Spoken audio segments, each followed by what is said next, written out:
This is Docere Digest Podcast, breaking down health concepts.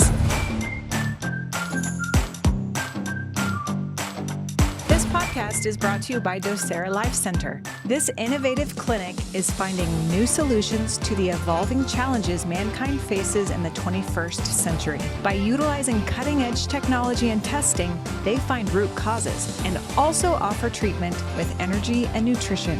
What is the mission? To dynamically change lives for the better while impacting families for generations.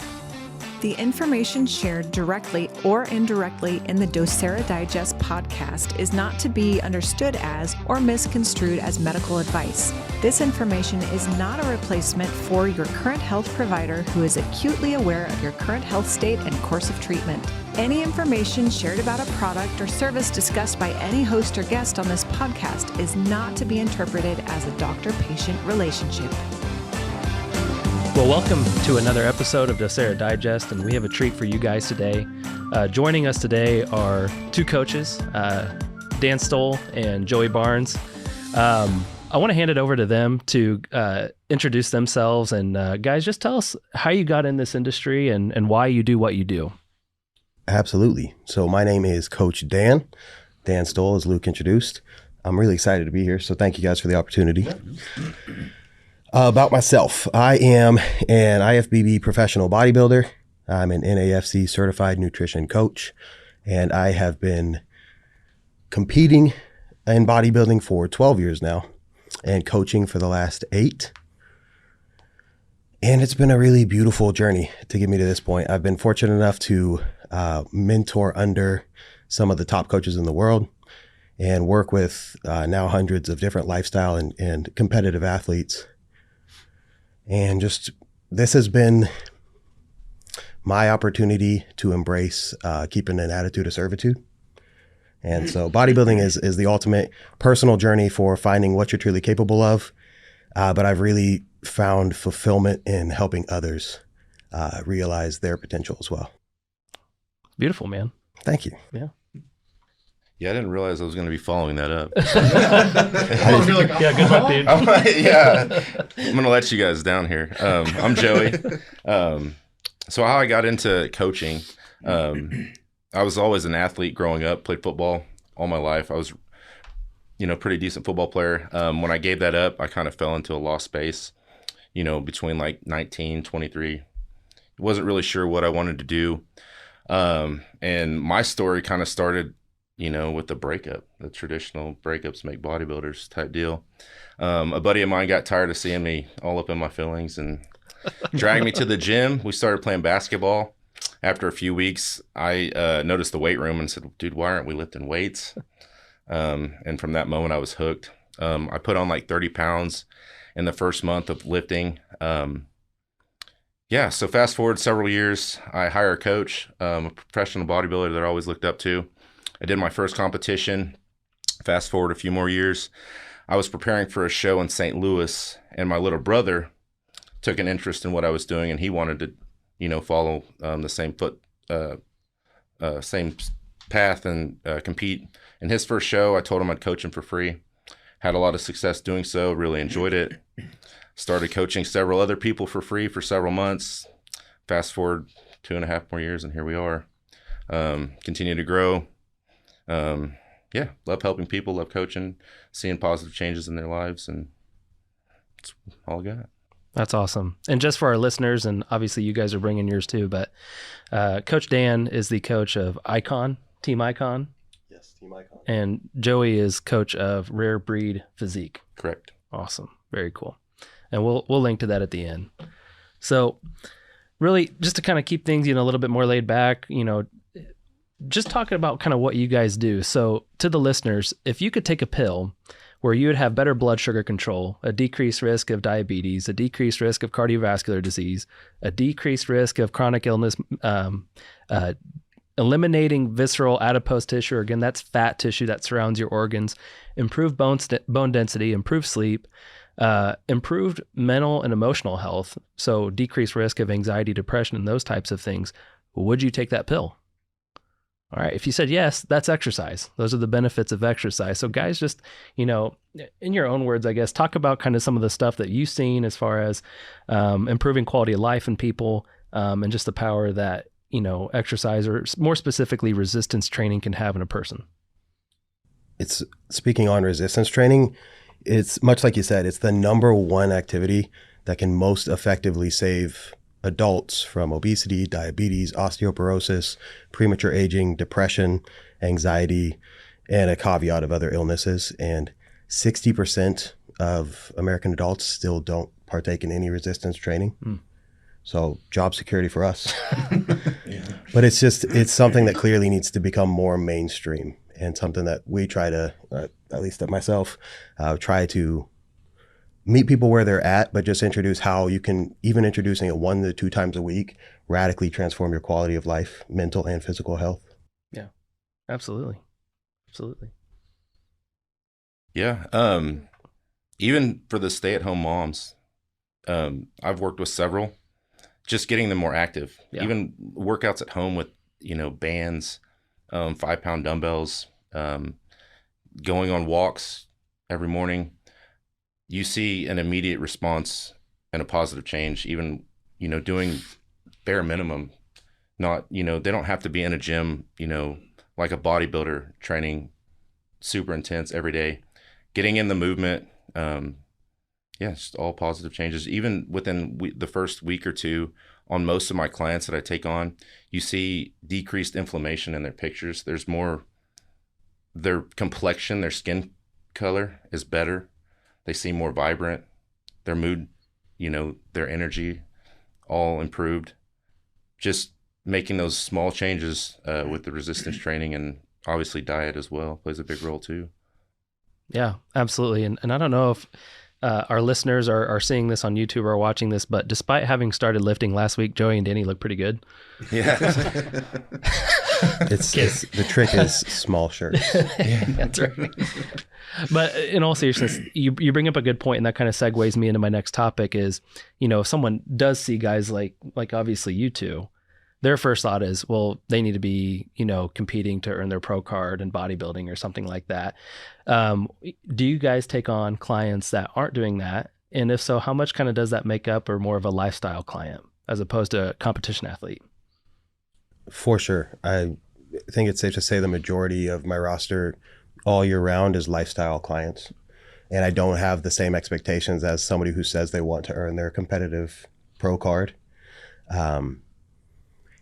It's much like I said, it's meeting them where they're at, but that's the majority of our roster and the growth we see. It's just everyday people that want to feel better, move better, live longer. These are all like very attainable goals, and it's a lot closer within their reach than most people realize. It's not 2 hours in the gym. It's not starving yourself 7 days a week. It's not chicken and rice 6 meals a day. It's very much like, with the proper coaching and guidance, it's attainable, and it's within your reach, and it can be enjoyable, because that's what makes it sustainable for life. Yeah, I would agree with everything Dan just said. I think a lot of people see, the social media stuff. The athletes are the ones that tend to post a lot. So they tend to think that we only work with athletes and competitive, athletes. But the truth of it is 75 to 80% of my roster is lifestyle client and Gen Pop. I actually work with more females than I do males. For whatever reason, I think my fiance played a big role in that. Sure. With her following and who she brings on board. But yeah, you don't have to compete. You don't have to be an athlete. Like I said, 70, 80% of mine are just regular people just looking to be healthier and feel better. Absolutely. What do you guys like? So say a new client comes on, and let's just assume for a moment this is a general pop lifestyle client. What are kind of some of your guys' key things that you're addressing? So talk about, really the whole heartbeat behind this podcast episode, is how you guys approach things and kind of how we approach things. And I know you two obviously have had the benefit of being in our clinic and working with us and seeing that, but talk about what your philosophy is how you approach just your typical average Joe everyday client. It depends. it depends on the context of the situation Sure. and the person, of course. Generally speaking, my first focus is always on digestion. So we look at correcting the diet with whole foods, avoiding the processed stuff. And it doesn't have to be all of these major changes all at once. We start small. That way we have the best adherence and the best chance at success. When someone that, drinks Dr. Pepper, 6 times a day and eats McDonald's for breakfast, lunch, and dinner, you tell them to start eating whole eggs and oats and drink 1.5 gallons water a day. It's just not going to happen. Not many people have the ability to flip that switch and make that giant lifestyle adjustment. So, but for me, I always start with digestion, and I think we'll talk about that here in a little bit. Sure. Ways to, look at that, but.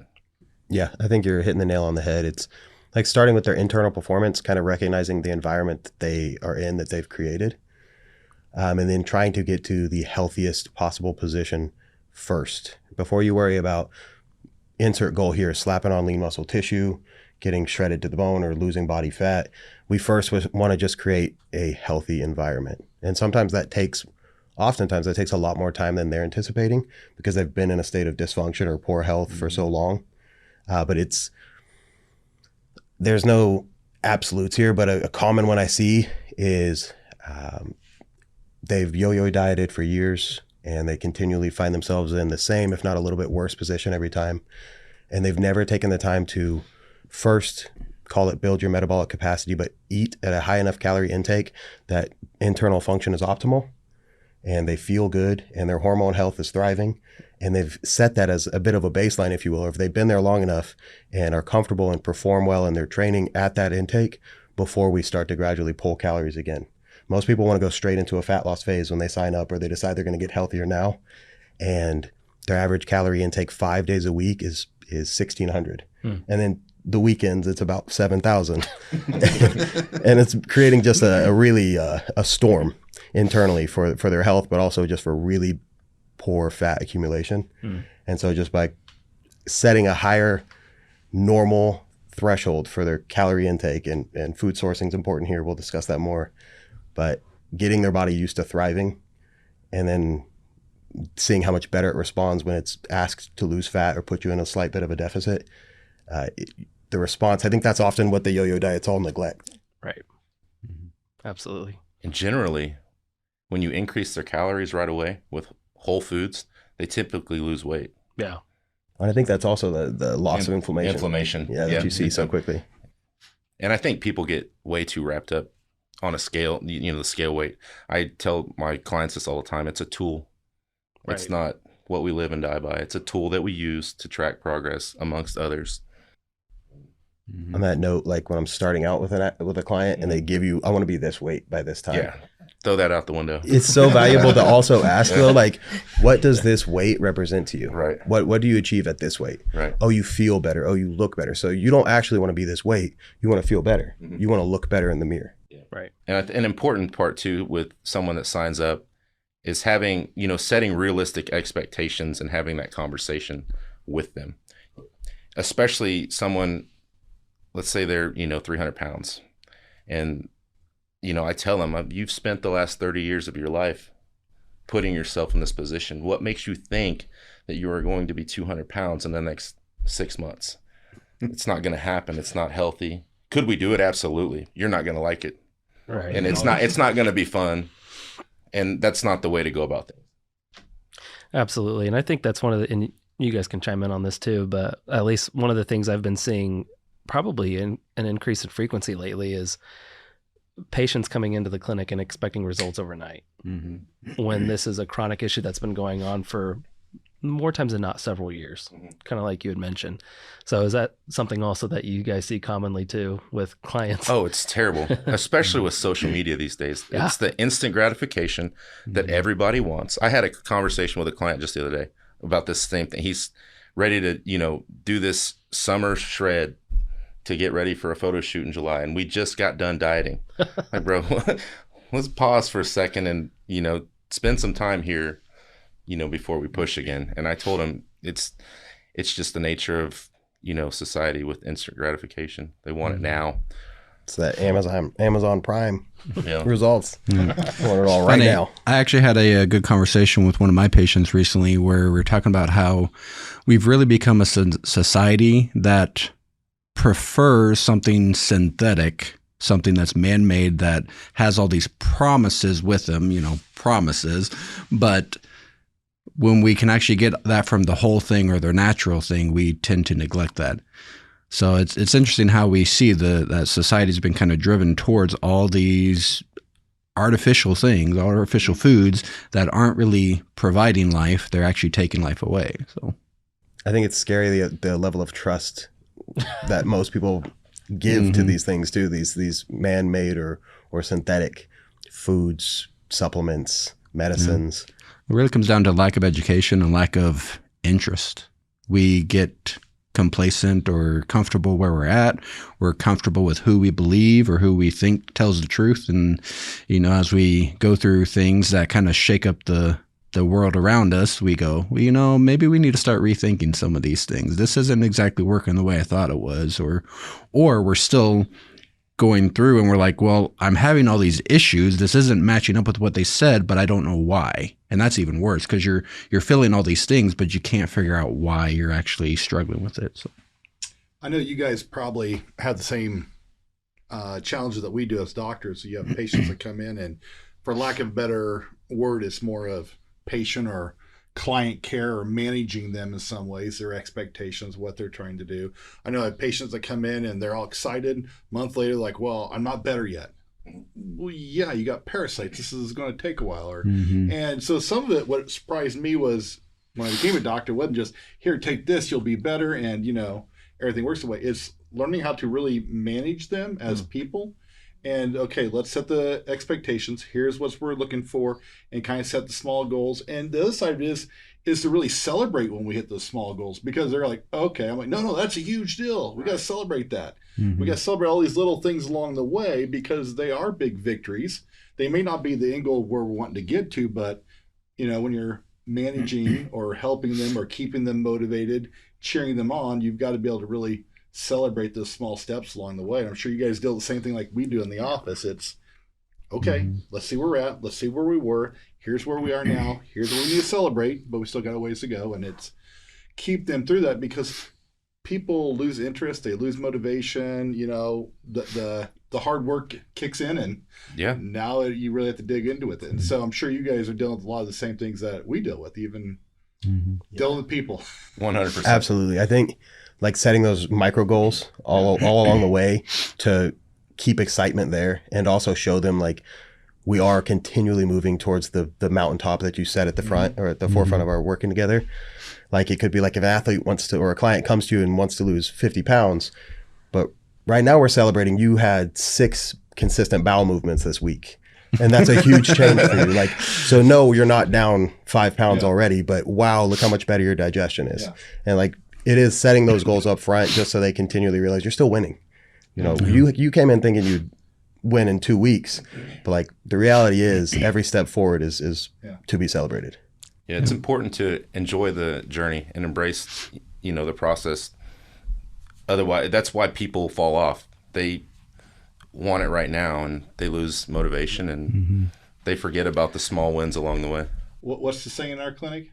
Enjoy the ride. Enjoy the ride. Absolutely. I love it. I tell people, I said there's going to be ups and downs, but I tell the doctor the same thing. It's going to be ups and downs, but enjoy the ride. Look at what you're able to do now with your life and how you're able to help people, and just enjoy that and celebrate that, even in the hard times and the hardships. I mean, I'll have patients that we do Zoom calls with patients all around the country and stuff, and I'm in there, I'm just pumping my fist in the air. I'm excited. I'm cheering. They're like kind of confused, like, that's huge. I'm like, look where you were. I mean, we're celebrating. Oh, yeah, but I'm not there. It doesn't matter. Let's celebrate. Let's get excited about it.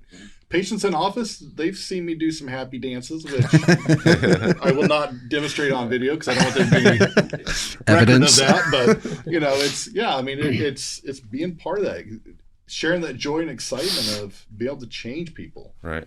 So I think a valuable story or example of this I've heard was if your objective was to climb Mount Everest and instead somebody took you in a helicopter and dropped you off at the top, Like, it's not the same level of joy you'd experience getting there, nor would you be the same person you could be had you gone through all of the struggle and the climb and the journey on the way up. That's good. That's the greatest thing about fitness and bodybuilding is you get out what you put in.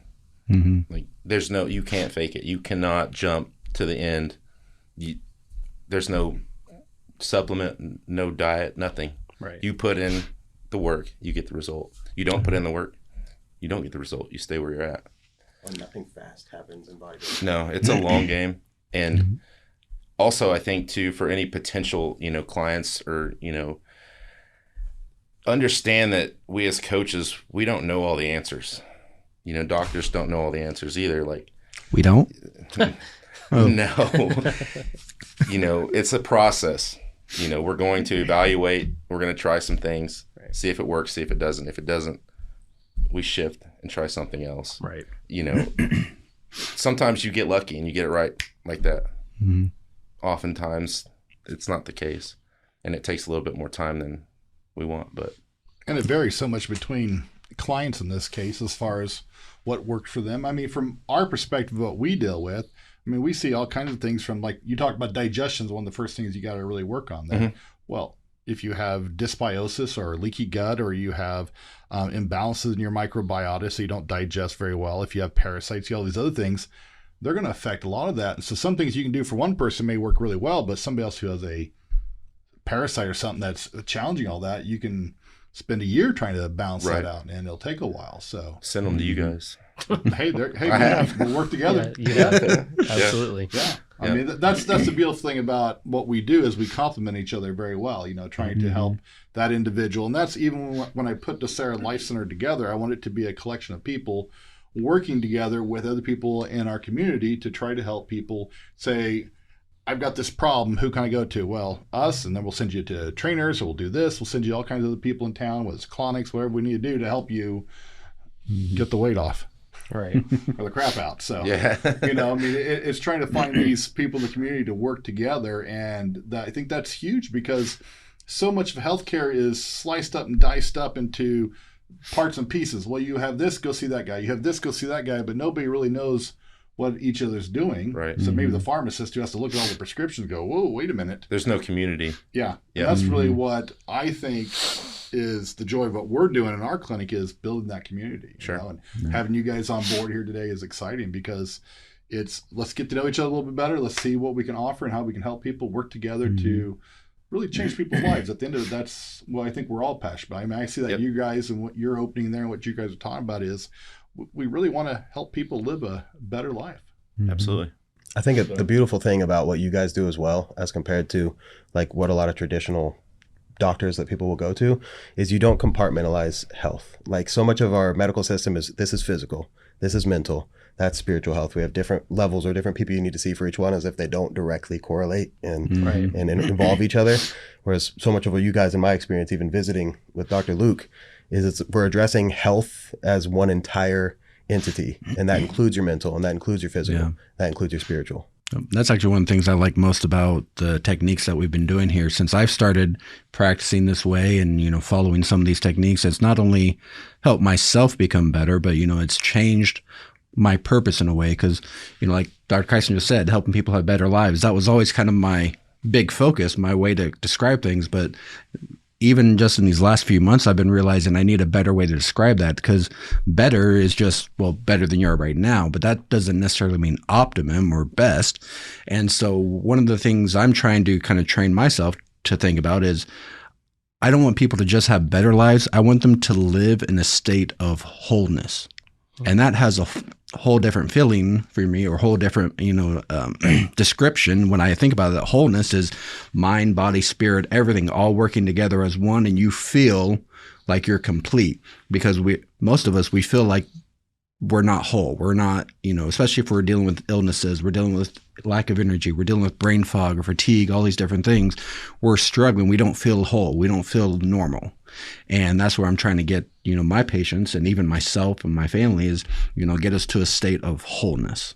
And I think it really ties into a lot of what we were kind of talking about earlier, people struggling, people coming in, what their expectations and goals are, either in as patients or as clients for you guys. And it really gets into kind of what I think is the biggest key for any type of lifestyle modification or change or improvement is mindset. Oh, and that's where everything starts at, right? If you don't have the mindset, if your mindset isn't right, then you're not going to be able to commit. You're not going to be able to push through. You're not going to have the right types of goals. Your focus is going to be on the wrong things. And so how do you guys help your patients, especially, or your clients as they're starting out, have that right mindset? Because you talked about how you had a lot of people come in with the wrong mindset. How do you help them kind of transform their mindset for success in your profession? I'll let Dan steal the show on this one. That is, you are, I got goosebumps as you're saying it. You are speaking my language.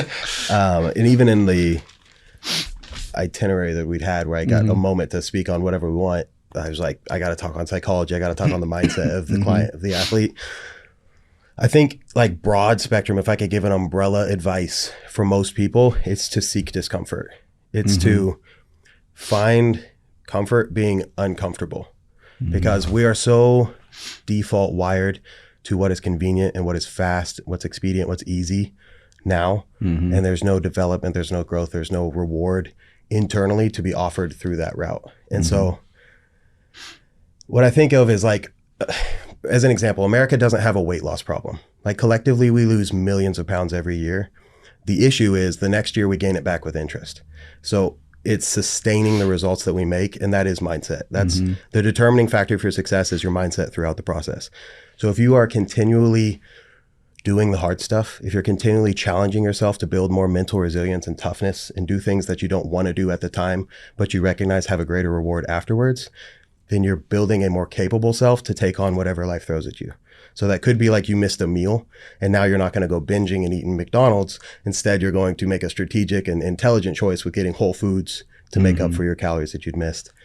It's essentially empowering you not to be a puppet on the strings of your motivation or your emotional impulses or your cravings. And instead, you're cutting those strings and you're taking control of your actions and your results and the direction of your life in general. So just some people seeking discomfort looks like drinking a gallon of water every day. And that's a good start until that becomes routine for you. And then we need to aim for a bigger fish. For some people, it's hiring a coach that holds you to an uncomfortable level of accountability. And then you have to look yourself in the mirror and you have to report to somebody else and tell them why it is you didn't take a step forward in your development this week. And most people, that's incentive enough to do the work. Yeah. It actually ties in pretty well with something else I've been reading lately. It's a book on rewiring your mind, and it's talking about two different systems of how we kind of process or how the brain processes. One is a reactionary one, so that's kind of our primitive, where it's like, we see something scary, we get ready to fight or run. It's like that aspect. But then there's also the other system, which is kind of able to overwrite that or control over that, and that's the, for a better word, intentional system. So we either live reactionary or we live intentionally. And I think that really ties into the more we live intentionally, the more we focus on not just the goals themselves, but the rewards of that goal, how we're going to feel, who we become through reaching that goal. And that's where I think we get that greater discipline or, great discipline is probably better than motivation, because motivation is usually short term. Discipline is that consistency day in, day out. So, and on discipline, I think where a lot of people go wrong is they think I either have it or I don't. Or some people are born with discipline, and it's a skill. It takes reps. It's not a switch you flip in. Right, exactly. Not. And from bodybuilders, we can tell you it didn't just come easier for us. Yeah. Like it comes from repetitions, as building all skills and muscles do. Is it's just continually daily practices to instill more discipline into your life. So it's still, if you don't have it now, you can start taking steps right this very moment to build it to where a year from now, you'll be unrecognizably more regiment, more disciplined. So kind of going back into several different topics that we've been discussing here, we go back into the microbiota. We have things called psychobiotics. Have you guys heard this term? So psychobiotics are probiotics that actually create more serotonin, which makes you feel better. Okay. You have ones that produce GABA to allow your body to relax. Some help with more dopamine production, which gives you a little more drive and motivation.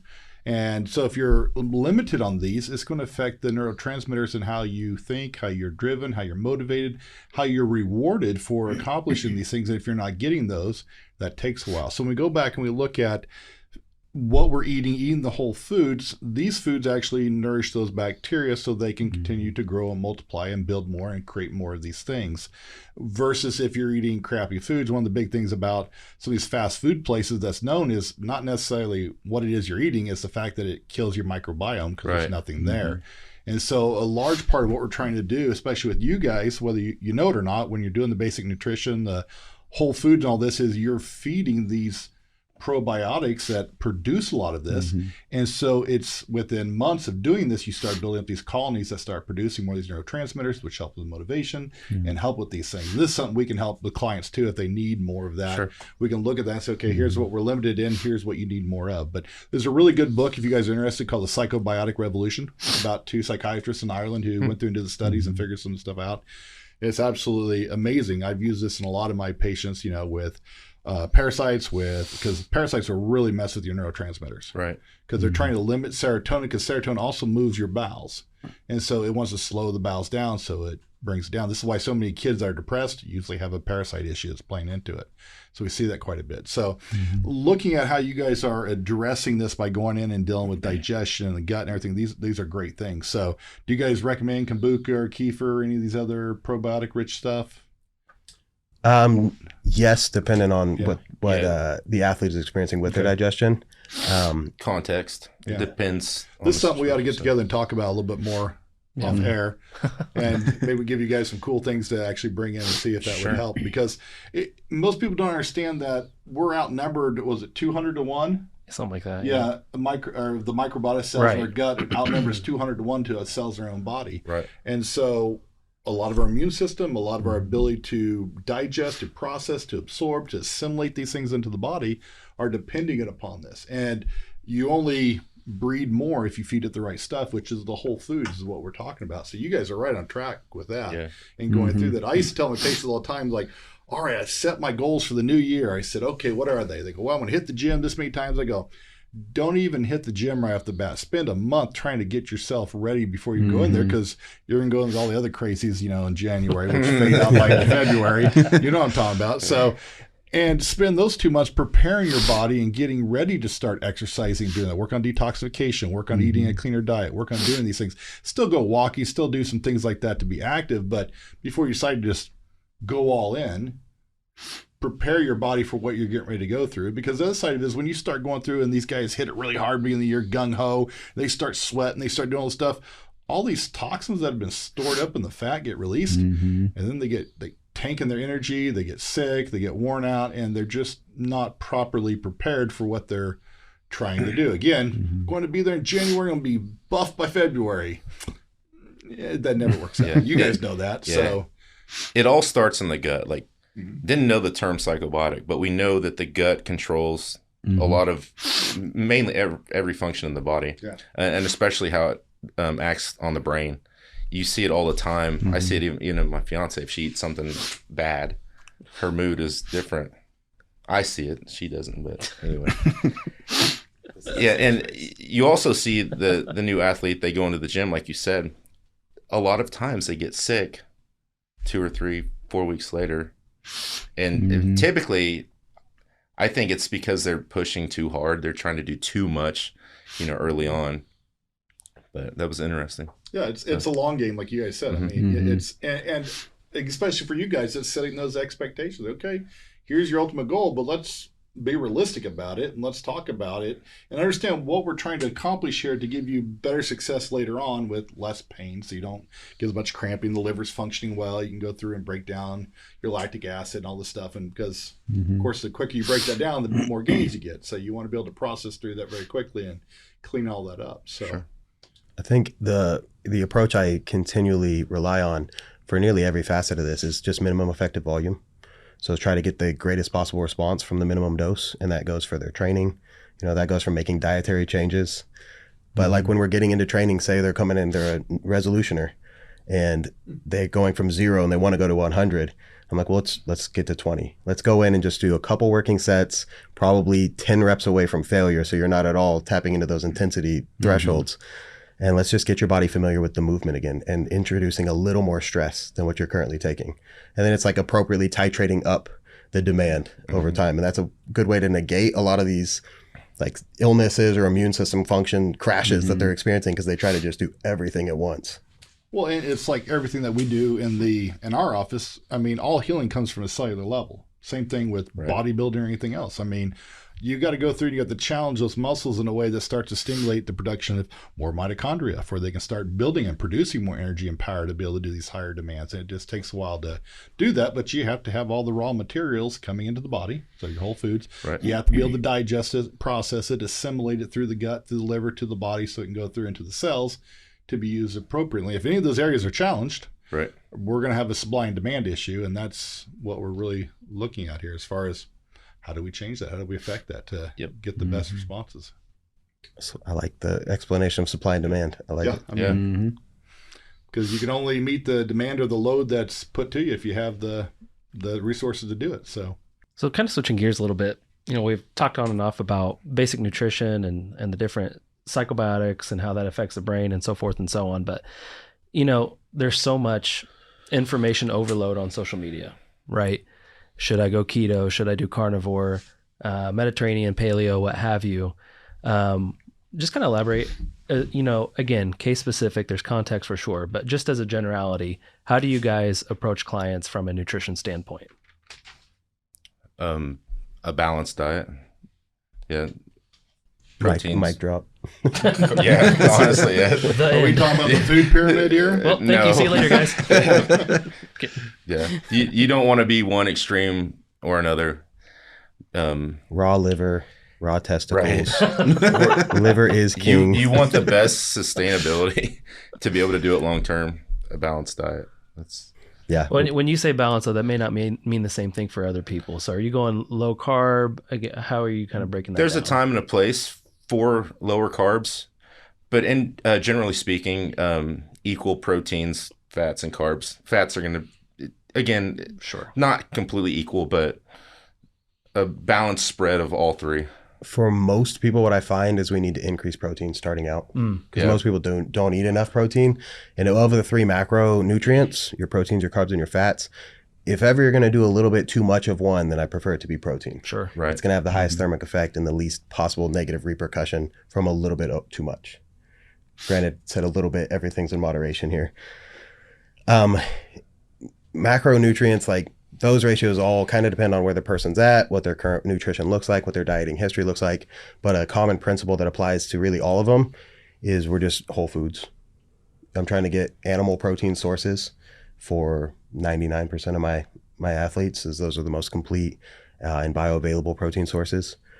Then carbs, we're doing, these are for energy. So the carbs are with a purpose. And in this case, it's to function their daily energy or to provide energy for their training sessions. So we'll be a little more specific with the timing of those. And then fats, I have a minimum threshold I won't go below for fats for the majority of athletes, because those are the most pivotal for your hormone production. But I like to find like a healthy window to keep fats where we feel really good and appetite's in a good spot, and then we're able to keep those kind of baseline while we work carbohydrates consistently up, depending on their response, or down, again, appropriate to their goal. But once we find a good spot for the fats, then they're less likely to move as frequently as carbohydrate intake. Right. Gotcha. Does that answer your question? Oh, for sure. Because I'll vomit all day about this stuff, and you'll be like, that didn't answer my question. Once protein and fats are established, carbohydrates are your big player. That's the lever you pull. Yeah. So with the proteins, I mean, when most people think of protein, they're thinking, muscle, things like this. But what they don't realize is when those things break down to amino acids, we get things that produce all of our immunoglobulins. So immunoglobulins is a protein and fat together. Well, IgG, IgA, all of your immune system needs this. So that's a benefit. Your neurotransmitters are broken down from amino acids as well. So if you're going to want dopamine, you need tyrosine to break down. You got tryptophan to break down to make serotonin, which actually breaks down to melatonin to help you sleep more too. So you need to boost all of these in your diet to get that up. And the same thing with hormone. I mean, not only do we need that to make more testosterone and things like that, but also helps us deal with regulating our blood pressure, with regulating blood flow through the body as we're trying to get a pump and everything else. Going through and helping with the cortisol and the stress levels. These things are all important. Carbohydrates, again, those are, like you said, that's when do you take those and when you don't? This is my question for you, is do you look at putting them on more carbs on days they're working off or on off days? Or does that change? Kind of like a carb cycling. It depends on the person's psychology, also their, and their goals and where they're at. And if their training is intense enough. Correct. Most people don't train as hard as they think.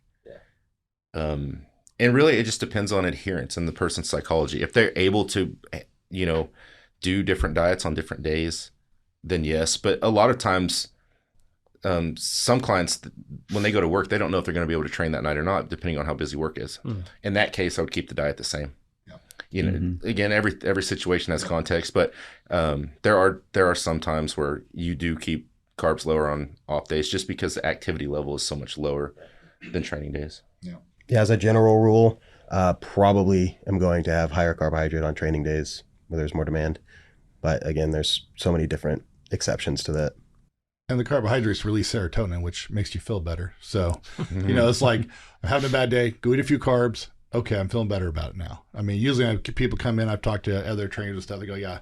They come in, I say, go eat some carbs real quick and let's get you ready for the workout today, because you need a little bit more of that to get them the right mindset, as we talked about. Because if the neurotransmitters aren't there, you're going to try to force yourself into something and be pissed the whole time you're doing it. And sometimes that works, being angry while you work out.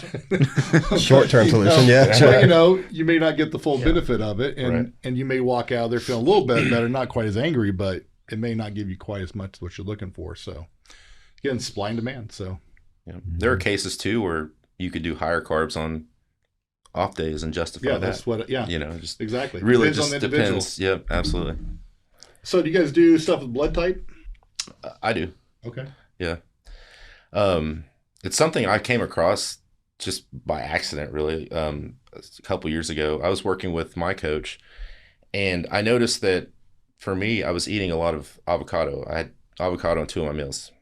I love avocado. Don't get me wrong, but I was getting indigestion, and I don't get indigestion. And I would notice I was tasting the avocado. So I just got to looking, and I came across blood type diet, and it just, something clicked for me.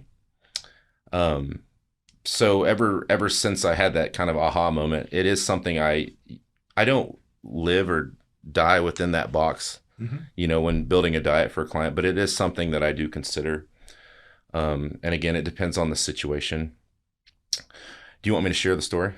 Yeah, that'd be good. Okay, so I had a girl come to me that was in really, really bad shape. She was in and out of the doctor almost daily, in the ER all the time. They had her on a bunch of steroid shots. They had her on a diuretic every day because of the inflammation and the swelling in her legs. And I told her, I said, look, we'll give this a shot and see what happens. And I started with blood type. The whole point, or the whole idea behind it, is to, help with illness. And we put in foods that fit her blood type. And within a week, the swelling was down. Her sinuses had improved. Her sleep was better. Her mood, everything was improving.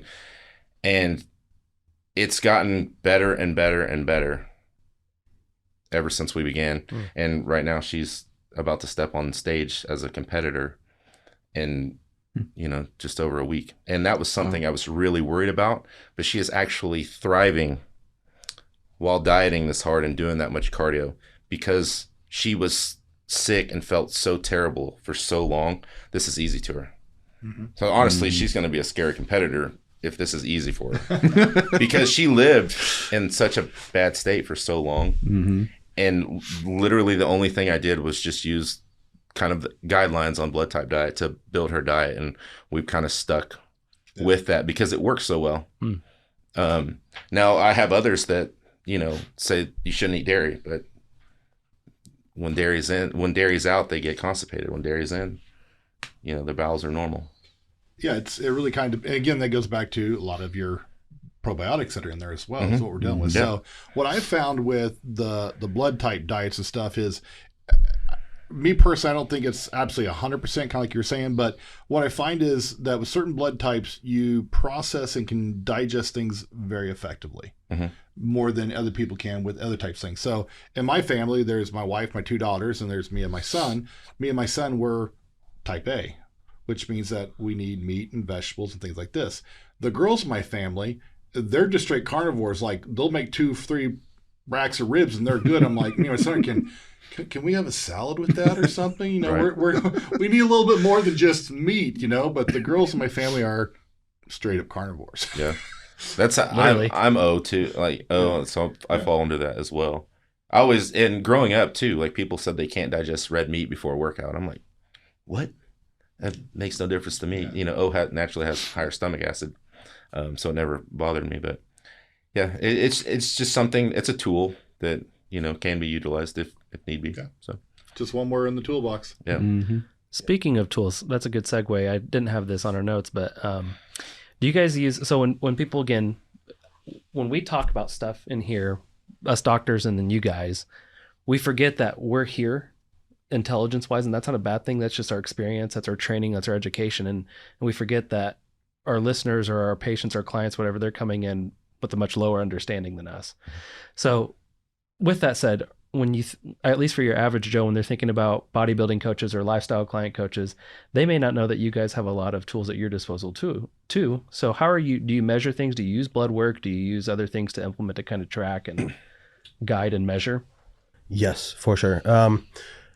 Like in my check-in process, for example, it's asked for quite a bit of feedback.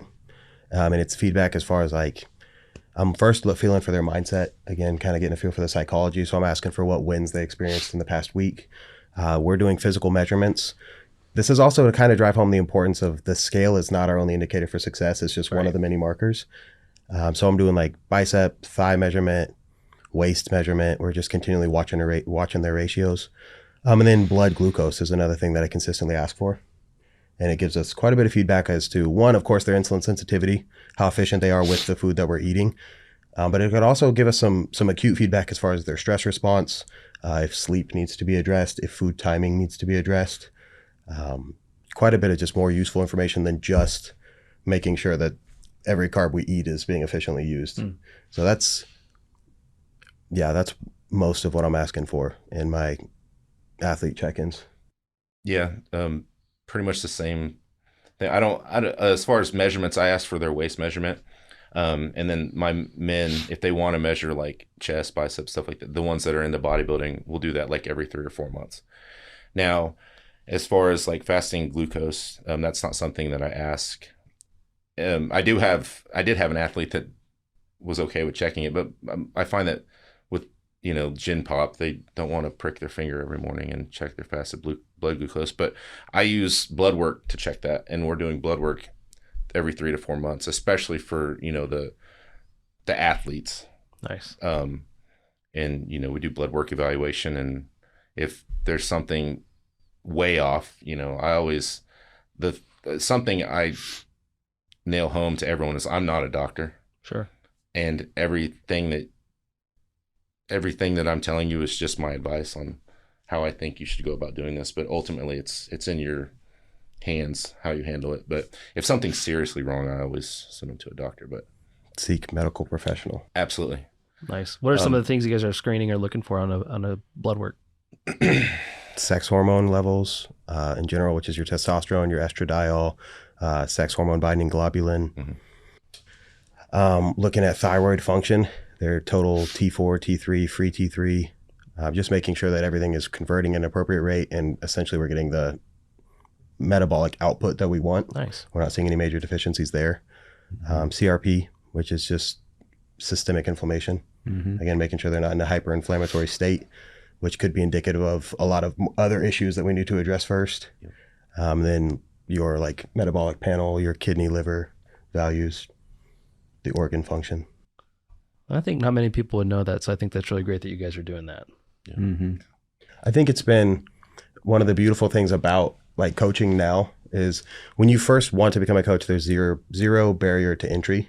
Right. But if you want to be a good coach and you want to stick around for longer than a year or two, you better know how to help the athlete on an internal level. Sure. And it's our responsibility to just constantly keep evolving, keep growing our own education, and taking that initiative to level up for our athletes so we continually can help them on a greater level. That's awesome. Yeah. Absolutely. What are some of the ways that you guys monitor gut health? I make them send pictures of every. No. Sounds like us.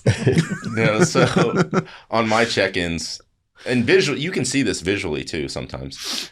With my women, I always ask them what menstrual phase they're in as well, because that does matter. That plays a role. And a lot of times they're like, I'm so bloated. That's because you're about to start your period too. Like, let's, don't get too far ahead of ourselves. But I have a rating scale on my check-ins, like stress, sleep, digestion, energy, performance in the gym, all these things. And I have them rate where they're at. And week to week, I can see the changes. And I try to educate them on what good digestion is using the Bristol stool scale, stuff like that. And just depends on the feedback that they give me. And it's a conversation that most people don't expect to have, but it's a conversation that happens way more often than you would think. And it's an important conversation. And I ask them, what's it looking like? When are you going? How often are you going? I need the details. I think you quickly establish working with an athlete that there's no such thing as too much information. No. It's like, I'm going to ask you the more questions information, you're the not better. expecting for sure. So for those that are listening, he mentioned the Bristol stool chart. Look that up, and it'll give you diagrams of what your stool looks like, different shapes. Then you can look and compare and see what that means and what's going on in your gut. So it's basically how your Tootsie Roll looks coming out. Well, proud to say I've been type 4 for the last few months. Nice. Good job. Yeah, that's what we want. That's right. Yeah, Very that gives you, an idea of where to start. Yeah, I ask for like any excessive feelings of bloat throughout the day or following any specific meals or food sources we need to pay attention to. Feelings of lethargy after their meals, brain fog. And then I'm even asking them for like appetite. Like, are you hungry for your next meal 2 to 3 hours later? That could be another indication that we need to change up sourcing, address it on another level. I think you covered everything else. Yeah, appetite, hunger, those are ones too. Even the ability to get a pump in the gym, that plays into digestion as well.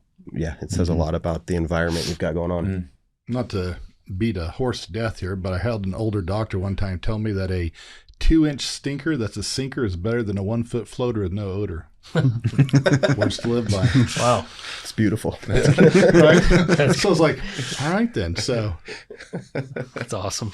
I'll have to remember that one. Right? That's very cool. Well, shoot, we kind of stole your guys' thunder a little bit talking about the blood type dieting and then Dan talking about mindset stuff. But Dr. Caleb, Dr. Kyson, do you guys have anything else for them? Any other questions or?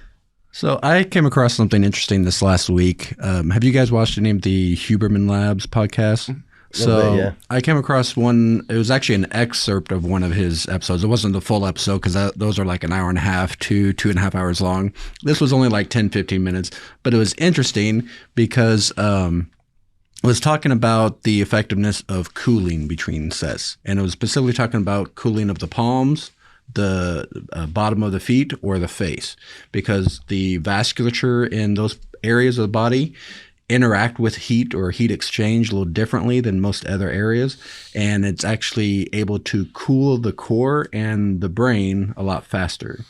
And there was a study. It didn't really give all the information about the study in this little excerpt. I'm still trying to figure out if I can find the whole thing and figure out where I can actually see the study in more detail.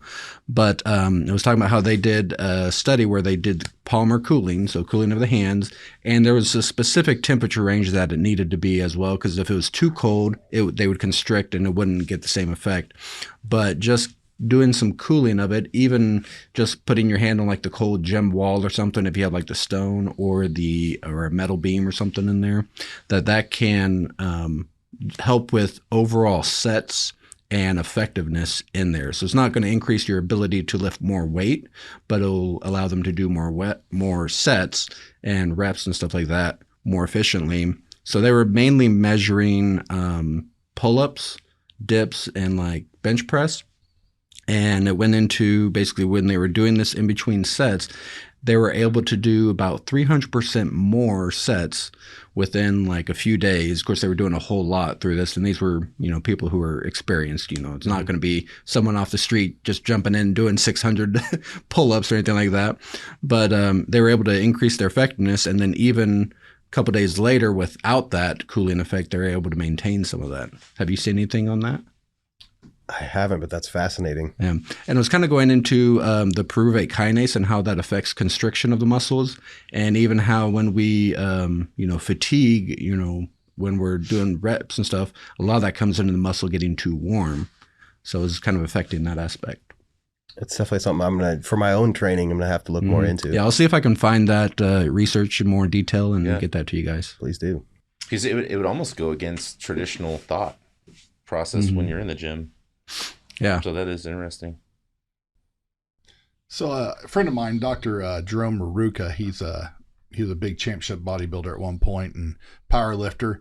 And he was doing a seminar I was at, and he was talking about how one of the greatest things that you can do for your thyroid, since we're talking about blood tests and testing thyroid, is grip strength. Since the same innervation that goes to the thyroid goes back to the grip strength. What they did is, you guys probably know about these grip competitions they have around the world where they're not just squeezing stuff, but they're grabbing basically a hockey puck with their fingertips and they're lifting up a 45-pound weight and holding it there. So what they found is all these women that compete in it, none of them had a single issue with their thyroid. And so grip strength is one of the biggest things that you can do as far as even just looking as you age. If your grip strength starts declining, then you're really going to be in trouble. So grip strength and training on that is huge, just even for thyroid. So when we're working out and we're doing these things, it's fascinating how much that innervates or stimulates the thyroid to function at even a higher level when you're working the actual grip strength. Now, do you think that's a site, like the grip strength isn't the direct marker that's improving that, but grip strength goes up because they're heavy weightlifting all different movements while just using no assisted, like straps or wraps. Yeah, They're just using their hands. Just working on that. Well, there's all kinds of different ones they had where they had to be able to hold different things, put their hands in different things, and be able to grab it. So it was all basically innervation of the forearm muscles, which was affecting when they're doing that exercise, it stimulated the thyroid to function at a higher level too.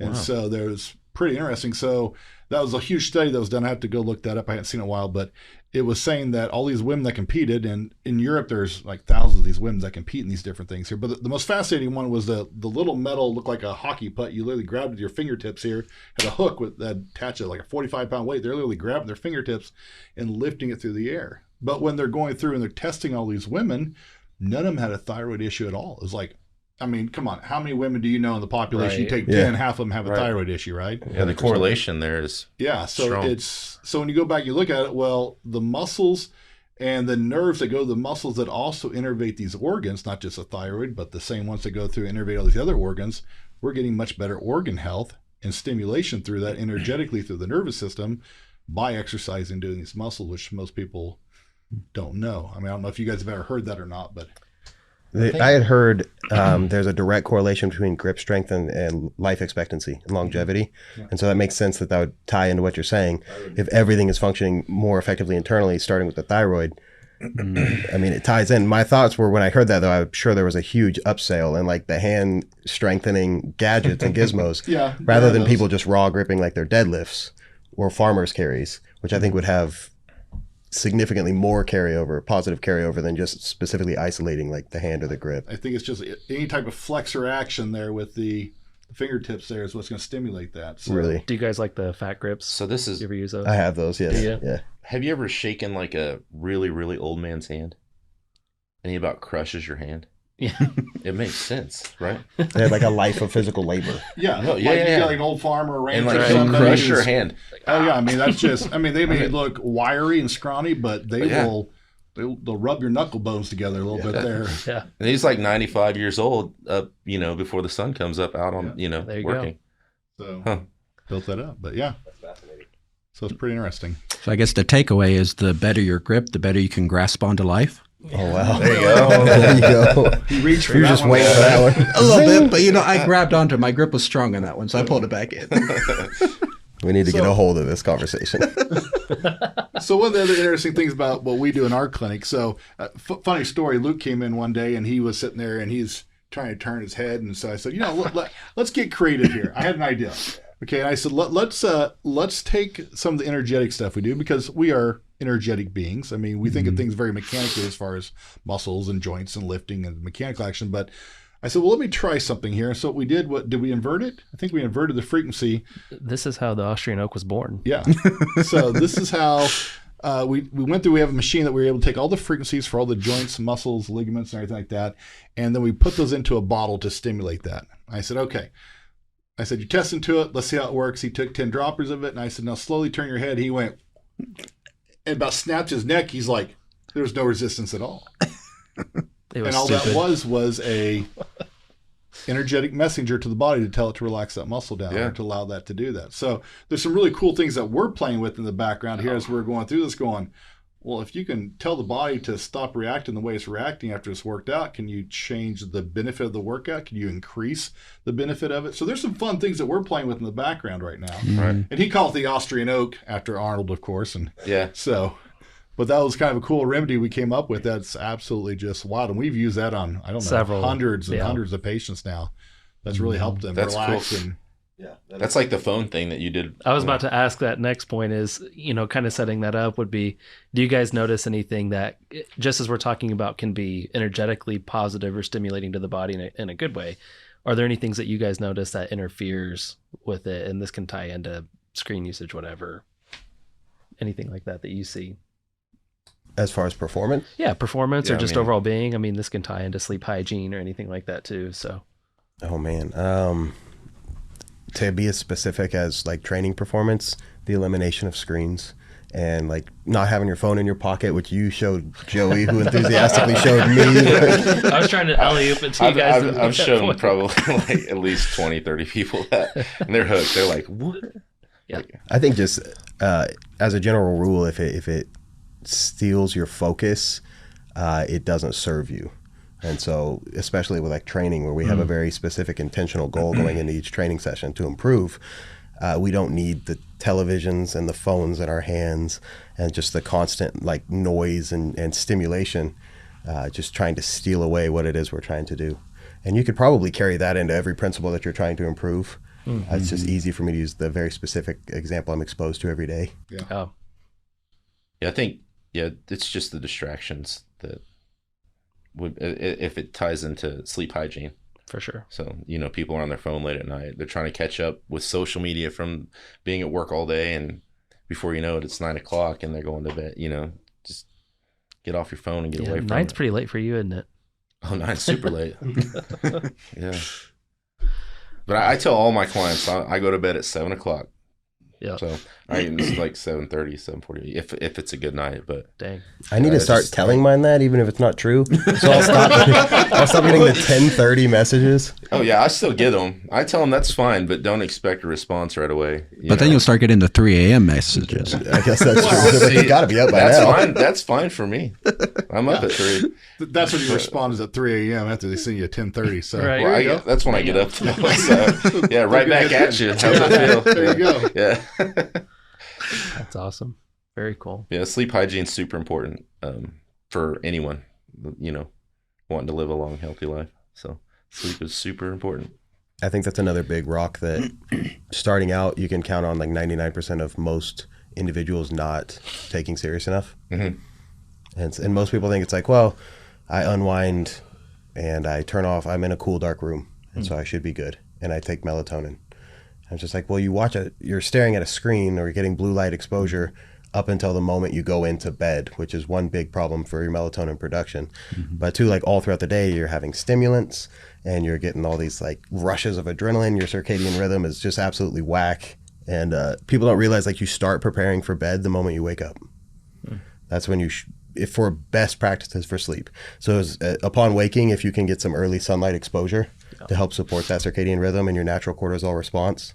So it's more of an ebb and flow and not so much of like a pulsometer. Yeah.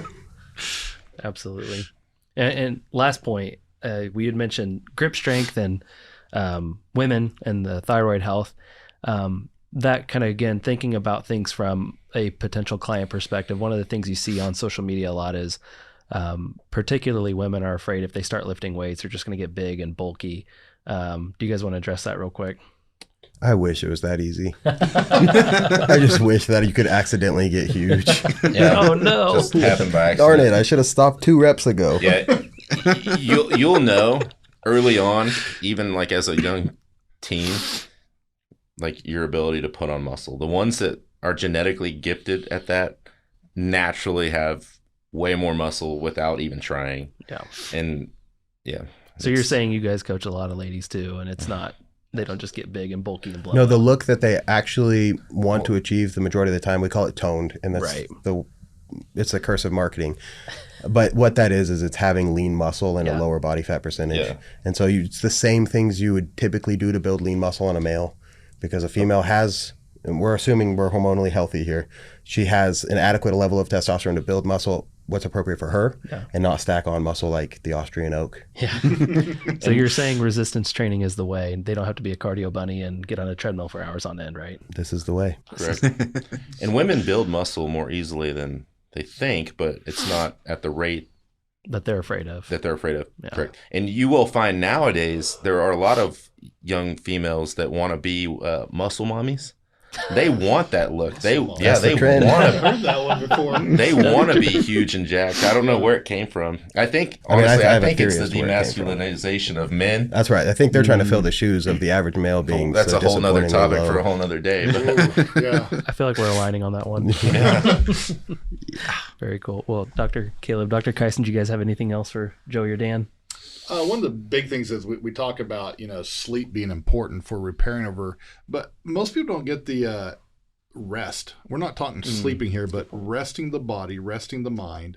I mean, I don't care if it's meditation. I don't care if it's just find a quiet place, getting away from the screens, as we call it, and just letting the body rest, letting your body be able to process everything in accordance to what it needs without necessarily having to go lay down, take a nap, Get outside, work on some breathing exercise, things like that I think are huge. But in our society, we're so busy with everything else. We're so distracted with everything. It's hard to find that time. I'm guilty of it myself. It's like, okay, well, I need to go do that, but, I got to do this, or we get distracted with the things that we need to get done or that we perceive as more important, but Right. because we don't value our health sometimes as much as we should, or we don't value what that's actually doing for us, even before we go to sleep or anything like that. So I agree 100%. I think we're just very addicted unknowingly to stimulation and distraction. And I think it's the hardest thing in the world for many of us to just sit in a room alone with ourselves. Like, not to get too deep there. But a lot of times the advice I give my athletes, and it seems kind of esoteric or woo-woo, is I'm just meditate for 15 minutes at the start of your day, or go for a long walk outside while deep breathing through your nose. And don't have music, don't have your phone on you. Yeah. Just be where you're at and allow yourself to be in that relaxed parasympathetic state. I would say even like rest to me would be considered like just gathering socially with friends and getting away from the phones and just being present with one another and just enjoying your time together, because I think that's something that a lot of people really lack these days. Like true interaction and social. So oxytocin is an important one that comes up from doing things you enjoy, working out or hobby, crafts, whatever it is, spending time with people you enjoy having conversation, like today. This is great conversations. This is, we enjoy this. So this boosts our oxytocin. So as we sit here and talk, I'm more relaxed and everything else. And I'm enjoying it, having a good time because you're doing something that you enjoy or you get something out of. So it releases that oxytocin, which we all need more of. So Absolutely. Agreed. I think before we, close out, I'd like to ask one question for practical purposes for those weekend warriors out there, or the people who are, especially as we're going into summer, might be getting more active than they used to. They might be going out, we talked about last with our summer fun episode about, maybe doing other things like beach volleyball or sand volleyball, other sports that are more fun and interactive. But there are going to be people that are going to be more active than usual, and that's where we get a lot of joint injuries. So a lot of people that are going to be more susceptible to joint injuries. So when you have people, either the resolutioners or weekend warriors that are trying to get more serious, what are some of the practical steps you take to help them stabilize the joints and prevent injury?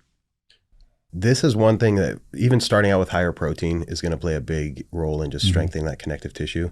And then just incorporating, while we're introducing them to a lot of the movements that we're going to be doing in training, introducing them to a lot of mobility work to wake these areas up and better recruit the intended muscle groups is another just, I think, pivotal part of just beginning this lifestyle.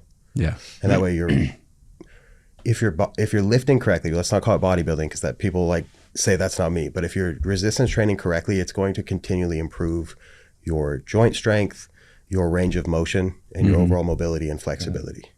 It's when you're doing it poorly or doing it with limited range of motion that you're setting yourself up for failure and eventually injury. The best example here, like everyone says that squatting is bad for your knees. Squatting is great for your knees if done correctly. So movement in and of itself is great for your joints and preventing injury. The more you move, the better you should feel, as long as you're doing the movements correctly. And so, I don't know, I try to like explain it to some people, like if you have joint pain, imagine your muscles as rubber bands. There's like, I have knee pain. Well, it's likely something in your calf or in your quad or in your hip that's like put a knot in that rubber band. It gets tighter and it's pulling on that joint. Right. And it kind of paints a picture for them why they're having joint pain. It's not the joint necessarily that's the issue. It's something in the connective tissue around the joint. When I was in school, it was fascinating because we went through and we did all these studies on this different stuff. And one of the things I found that was most interesting was concentric loading. So when you're doing a curl and you're bringing the barbell up, that's for helping to build muscle. Your eccentric loading is slowly releasing it down and controlling it is what builds your joints and your collagen and everything else in there. So the release of that muscle and controlling the way back down is just as important as curling it back up. So some people try to swing them real fast and drop them and then swing them. And you really got to pay attention because that eccentric loading, whether it's the coming down and controlling on a squat or going up, they're equally as important because they're stimulating different growth in different areas and to protect that. And so this is where people look for that burst of energy, which is great if you want to train that way, but understand that to protect those joints and protect all those tissues around them to stimulate that growth, eccentric loading is going to be just as important. So 100%. And both are big on this. And we'll implement things like tempo reps where we're placing a specific emphasis on the eccentric portion. But you're also a lot stronger in the eccentric portion. You're like three times stronger than the concentric portion. Right. So you should make those more challenging to make them equally valuable. Yeah. Control that weight. Control, You guys know Paul Carter? Yes. He's actually posted a lot of compelling research too, kind of on that point. And Chris Beardsley, that actually the eccentric phase as well plays just as much of a role in hypertrophy or muscle building as the concentric phase. Right. So both of those things working in tandem, you get so much out of the eccentric loading as well. So again, controlling the weight, not swinging it. I always tell him, like, you're wasting half the time in the gym with missed opportunity. You see someone do a deadlift and then they just drop the weight. Right. Dude, you just missed 50% of your training opportunity by dropping the weight. Dead on. So Bingo. Yep. Bingo. Well, anything else, gentlemen, either from you two or you guys, doctors? Thankful for you guys having us on. Totally. Absolutely. I'm thankful for you guys to be here, and hopefully it's good for our listeners and your guys as well. So just to close us out here, if people are interested in working with you guys, how do they go about that? You can find me on Instagram at Rare Breed Physiques. You can also email me, joey@rarebreedphysiques.com. And awesome. Yeah, I'm not going to give my phone number. I'll give out Joey's phone number. You can find me on Instagram. It's @itsbatdan, BATDAN. And then my website is coachedbyicon.com, where you can inquire to work with me, or I actually have a couple other coaches on my team that all just have a variety of different specialties. So we're outfitted to work and be able to help just about anybody. And then my email is dan@coachedbyicon. So you can reach out directly and I'd be happy to help you there as well. And then I do have a podcast myself called iConversations on Spotify. I had to go with like a pun. Like, I'm not a dad yet, but dad jokes are like thick in my blood. Training. Yeah, been prepared for it. Very cool. So be sure to check those out. Well, again, Joey, Dan, thanks for being here, guys. Really appreciate that. Thank you. Thank you guys very much. It's been a blast. Yeah, we'll have to have you come back again. Go over some more interesting topics I really enjoyed today. Yeah, absolutely. Well, Thank you again so much. This has been another episode of Docere Digest, and be sure to join us next time. Thank you for listening to the Docere Digest podcast. If you enjoyed this episode, please be sure to subscribe and leave us a review. You can also find all the episodes and show notes over at docerelifecenter.com. While you're on the website, also be sure to check out the blog where you'll find videos and articles to help you proactively rebalance your health.